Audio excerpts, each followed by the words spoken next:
बिस्मिल्लाहिर्रहमानिर्रहीम अल्लाहुम्मा सल्लि अला मुहम्मद व अला आलि मुहम्मद कमा सल्लैता अला इब्राहीम व अला आलि इब्राहीम इन्नका हमीदुम मजीद। अल्लाहुम्मा बारिक अला मुहम्मद व अला आलि मुहम्मद कमा बारकता अला इब्राहीम व अला आलि इब्राहीम इन्नका हमीदुम मजीद। सुब्हानल्लाह व बिहम्दिही सुब्हानल्लाहिल अज़ीम सुब्हानल्लाह व बिहम्दिही सुब्हानल्लाहिल अज़ीम सुब्हानल्लाह व बिहम्दिही सुब्हानल्लाहिल अज़ीम सल्लल्लाहु तआला अला मुहम्मद सल्लल्लाहु अलैहि वसल्लम सल्लल्लाहु तआला अलैहि व आलिहि वसल्लम। ये टॉपिक है हमारा shapes of orbitals. Shapes of orbitals को हमने अंडरस्टैंड करना है। सबसे पहले कि ऑर्बिटल्स क्या है। Orbitals are the pathway around the nucleus. Around the nucleus के अराउंड वो पाथवे हैं जिनके ऊपर इलेक्ट्रॉन्स रिवॉल्व करते हैं। इलेक्ट्रॉन्स क्या करते हैं? रिवॉल्व करते हैं around the nucleus. These are known as orbitals. Orbital different shapes के होते हैं, डिफरेंट टाइप्स के हैं। s orbital, p orbital, d orbital and f orbital. तो उनकी शेप्स को हमने एक्सप्लेन करना है। सबसे फर्स्ट टाइप जो हमारे पास है वो है s ऑर्बिटल। s ऑर्बिटल की जब हम बात करते हैं तो हम कहते हैं कि s orbital has spherical shape. Spherical shape होती है अराउंड द न्यूक्लियस। इसमें इलेक्ट्रॉन्स रिवॉल्व करते हैं around the nucleus and the electron density is distributed in the whole circular path. Circular orbit होता है और इस पूरे के पूरे सर्कुलर ऑर्बिट में इलेक्ट्रॉन डेंसिटी जो है वो डिस्ट्रीब्यूटेड होती है। s ऑर्बिटल ऑफ 1s यानी first principal quantum number is lower in size as compare to the s orbital of the 2s for second principal quantum number. It means that with the increasing the value of the principal quantum number, the size of s orbital goes on increasing. Size of s orbital goes on increasing with the increasing the value of the principal quantum number, and s orbital has a spherical shape. After this, हम अगर इसको देखें तो s orbital के लिए the value of the principal quantum number n is 1 and the value of the azimuthal quantum number l is 0 and for magnetic quantum number is 0. अगर हम n is equal to 2 for 2s, sorry, अगर 1s की बात करते हैं तो हम कहते हैं n is equal to 1, m is equal to 0 and l also equal to 0. तो n जो प्रिंसिपल क्वांटम नंबर है उसकी वैल्यू क्या है? 1 है। उसके बाद नेक्स्ट जो हमारे पास है वो है क्या जी? Shape of the p orbital. p orbital जो है हम इसके बारे में कहते हैं कि p orbital has a dumbbell shape. Dumbbell जैसे होते हैं उठाने वाले, एक्सरसाइज करने वाले, उनकी तरह की शेप होती है p ऑर्बिटल्स की। और p ऑर्बिटल्स जो होते हैं इनके अंदर electron density is not distributed in the whole sphere. ये स्फेरिकल नहीं होते और इनमें इलेक्ट्रॉन डेंसिटी जो है पूरे स्फीयर के अंदर डिस्ट्रीब्यूटेड नहीं होती। इलेक्ट्रॉन डेंसिटी डिस्ट्रीब्यूटेड नहीं होती, बल्कि क्या होती है? px, py, pz ये तीन इसके डिजेनरेट ऑर्बिटल्स होते हैं जो कि x एक्सिस, y एक्सिस और z एक्सिस के ऊपर मौजूद होते हैं। इनकी इलेक्ट्रॉन डेंसिटी जो है उन्हीं एक्सिस के अलाउंग जो है वो डिस्ट्रीब्यूटेड होती है। ठीक है, इस तरह जो होता है उसको हम px कहते हैं। उसके बाद ये हमारे पास px ऑर्बिटल है। चलिए मैं एक्सिस बना के बता देता हूँ। हमारे पास ये देखें, ये x एक्सिस है, ये y एक्सिस है और ये आपके पास z एक्सिस है और ये क्या है? x axis. अगर ऑर्बिटल जो है x एक्सिस के अलोंग हो मुकम्मल तौर पर तो इसको हम px का नाम देते हैं। क्या नाम देते हैं जी? px का नाम देते हैं। हम कहते हैं इसके लिए n की वैल्यू जो है वो क्या है? 2 है। n की वैल्यू क्या है?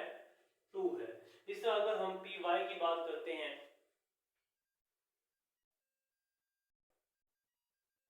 जी, तो n की वैल्यू 2 है तो हमारे पास l की वैल्यू जो है वो 1 होती है। l की वैल्यू क्या होती है? px के लिए 1 होती है। और जो मैग्नेटिक क्वांटम नंबर m की वैल्यू होती है वो +1 होती है। मैग्नेटिक क्वांटम नंबर m की वैल्यू क्या होती है जी? +1 होती है। इससे अगर हम देखें भी ये x एक्सिस है, ये z एक्सिस है और ये आपका क्या है? y एक्सिस है, ये x एक्सिस है और ये क्या है? आपका z एक्सिस है। अगर ये ऑर्बिटल जो है p ऑर्बिटल y एक्सिस के अलाउंग मौजूद हो लाइक दिस, इस तरह में, तो हम कहते हैं कि ये कौन सा है? ये py ऑर्बिटल है। इधर इलेक्ट्रॉन डेंसिटी जो है वो py एक्सिस के ऊपर डिस्ट्रीब्यूटेड है और इसके लिए जो n की वैल्यू है वो वही सेम 2 रहेगी और l की वैल्यू जो है वो क्या हो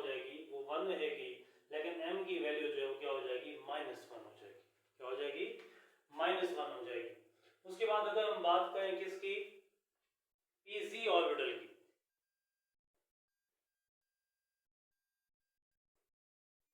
उसके बाद अगर हम बात करें pz ऑर्बिटल की, तो ये हमारा x एक्सिस है और ये हमारा y एक्सिस है और ये ऐसे हमारा z एक्सिस है।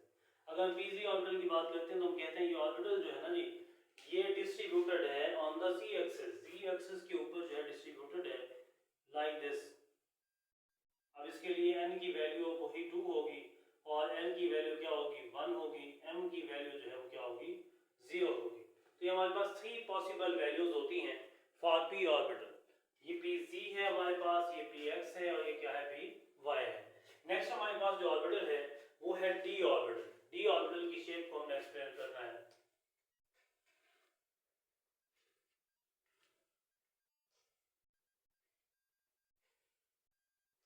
जी, d ऑर्बिटल जो होता है हम कहते हैं कि इसके अंदर डबल नंबर मौजूद होते हैं। d ऑर्बिटल में डबल नंबर मौजूद होते हैं। हम कहते हैं कि इसकी भी electron density is not present on the circular path or spherical path like s orbital। s orbital की तरह इसकी इलेक्ट्रॉन डेंसिटी spherical path के ऊपर मौजूद नहीं होती। इसके 5 डिजिटेड ऑर्बिटल्स हैं, dxy, dyz, dzx, dx square minus y square और dz स्क्वायर। अब जो dxy है ये x और y क्वाड्रेंट के दरमियान मौजूद होता है, x और y एक्सिस के ऊपर मौजूद होता है। dyz जो है ये y और z एक्सिस के दरमियान मौजूद होता है और ये dzx या xz जो है ये z और x एक्सिस के दरमियान में मौजूद होता है। dx square minus y square का मतलब क्या है, ये ओवरऑल x एक्सिस के भी ऊपर, x क्वाड्रेंट वाली लाइन के भी ऊपर और y वाली के भी कंप्लीटली ऊपर मौजूद होते हैं। dz स्क्वायर जो है ये कंप्लीटली तौर पर z एक्सिस के ऊपर होता है और ये z एक्सिस वाली लाइन के ऊपर जो है डबल डंबल बनाता है, जिसको हम कहते हैं कि एक सर्कल हम लगा देते हैं उसको डबल डंबल भी कहते हैं, डॉगनट फॉर्म भी कहते हैं, तो उस तरह की शेप बना देता है। अब अगर हम इनकी शेप्स ड्रा करें तो हमारे पास सबसे पहली टाइप है dxy। ये हमारे पास है जी x एक्सिस, ये हमारे पास y एक्सिस है और ये आपका z एक्सिस है। तो अगर हम बात करें dxy की तो ये हमारे पास जी इस तरह मौजूद होगा कि ये x एक्सिस है और ये आपका y एक्सिस है और ये क्या है, z एक्सिस। dxy का मतलब क्या है कि x और y एक्सिस के दरमियान में यहाँ पे मौजूद होगा और दूसरा लोब इसका यहाँ पे मौजूद होगा। ये आपके पास क्या आ जाएगा, dxy आ जाएगा। तो दूसरी हमारे पास जो टाइप है वो है dyz। कौन सी है, dyz है। इसको अगर हम देखें तो ये हमारे पास x एक्सिस है, ये आपका z एक्सिस है और ये आपका क्या है जी, y एक्सिस है। ये z है और ये क्या है, x एक्सिस। yz का क्या मतलब है, y और z एक्सिस के दरमियान में, यानी यहाँ पे ये इस फॉर्म में आ जाएगा और दूसरा लोब जो है वो इसके साथ इस फॉर्म में आ जाएगा। तो ये हमारे पास dyz हो जाएगा। उसके बाद कौन सा है, dzx। ये z एक्सिस और x एक्सिस के दरमियान में होगा। ये x एक्सिस है, ये आपका z एक्सिस है, तो यहाँ पे होता है y एक्सिस। मैं बना नहीं रहा ताकि क्लियरली हो जाए कि z एक्सिस z और x के दरमियान, यानी यहाँ पे आ जाएगा, इस जगह पे यहाँ पे आ जाएगा और दूसरा लोब इसका इधर यहाँ पे मौजूद होगा। ये आपके पास z एक्सिस है। उसके बाद dxy, dxy को अगर हम ड्रा करें तो हम यहाँ पे देखते हैं कि dxy हमारे पास इस फॉर्म में मौजूद होगा। ये x एक्सिस है, ये आपका z एक्सिस है और ये आपका क्या है, y एक्सिस है। अब है कहाँ पे, dxy। कौन सा है जी, dxy। अगर हम xy की बात करते हैं हम कहते हैं x और y के दरमियान यहाँ पे मौजूद होगा, ये इस फॉर्म में मौजूद होगा, दूसरा लोब इसका जो है वो इस फॉर्म में मौजूद होगा। तो ये हमारे पास कौन सा आ जाएगा, dxy आ जाएगा। ठीक है जी, dxy हमने पहले देखा था, सॉरी dxy नहीं है, ये अब हमारे पास dx square minus y square, sorry मैं इसको अगेन रिपीट करता हूँ, dx square minus y square है जिसको हमने एक्सप्लेन करना है। ये हमारे पास है जी x एक्सिस और ये हमारे पास है y एक्सिस और ये हमारे पास है z एक्सिस। ये क्या है, z एक्सिस है। अब जो हमारे पास dx square minus y square है ना जी, वो ये हमारे पास y एक्सिस, ये आ जाता है इस x एक्सिस के भी मुकम्मल तौर पे ऊपर और y एक्सिस के भी मुकम्मल तौर पे ऊपर आ जाता है। ये dx square minus y square है। उसके बाद है dz स्क्वायर। अब डिजीज के जो है वो इस तरह आ जाता है, ये आपका एक्स एक्सिस है और ये आपका जी एक्सिस है, यहाँ पे आपका ये वाई एक्सिस है, ये एक्स एक्सिस है और ये आपका जी एक्सिस है।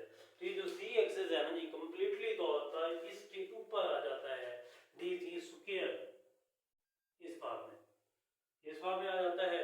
अब इस फॉर्म में आने के बाद फिर इसके ऊपर एक और डबल डंबल का निशान मौजूद होता है, जिसका मतलब क्या होता है डी जी स्क्वायर। तो ये हमारे पास डिफरेंट शेप्स हैं आप डी ऑर्बिटल। उसके बाद नेक्स्ट जो हमारी टाइप है वो है एफ ऑर्बिटल। कौन सी है जी? F orbital. एफ ऑर्बिटल जो होता है, एफ ऑर्बिटल के 7 डीजेनरेट ऑर्बिटल्स होते हैं। 7 डीजेनरेट ऑर्बिटल्स हैं, 7 डीजेनरेट ऑर्बिटल, और इसकी शेप्स जो होती हैं ये कॉम्प्लिकेटेड होती हैं, इसलिए यहाँ पे आपके कोर्स में, आपके बुक में, आपके सिलेबस में इसको एक्सप्लेन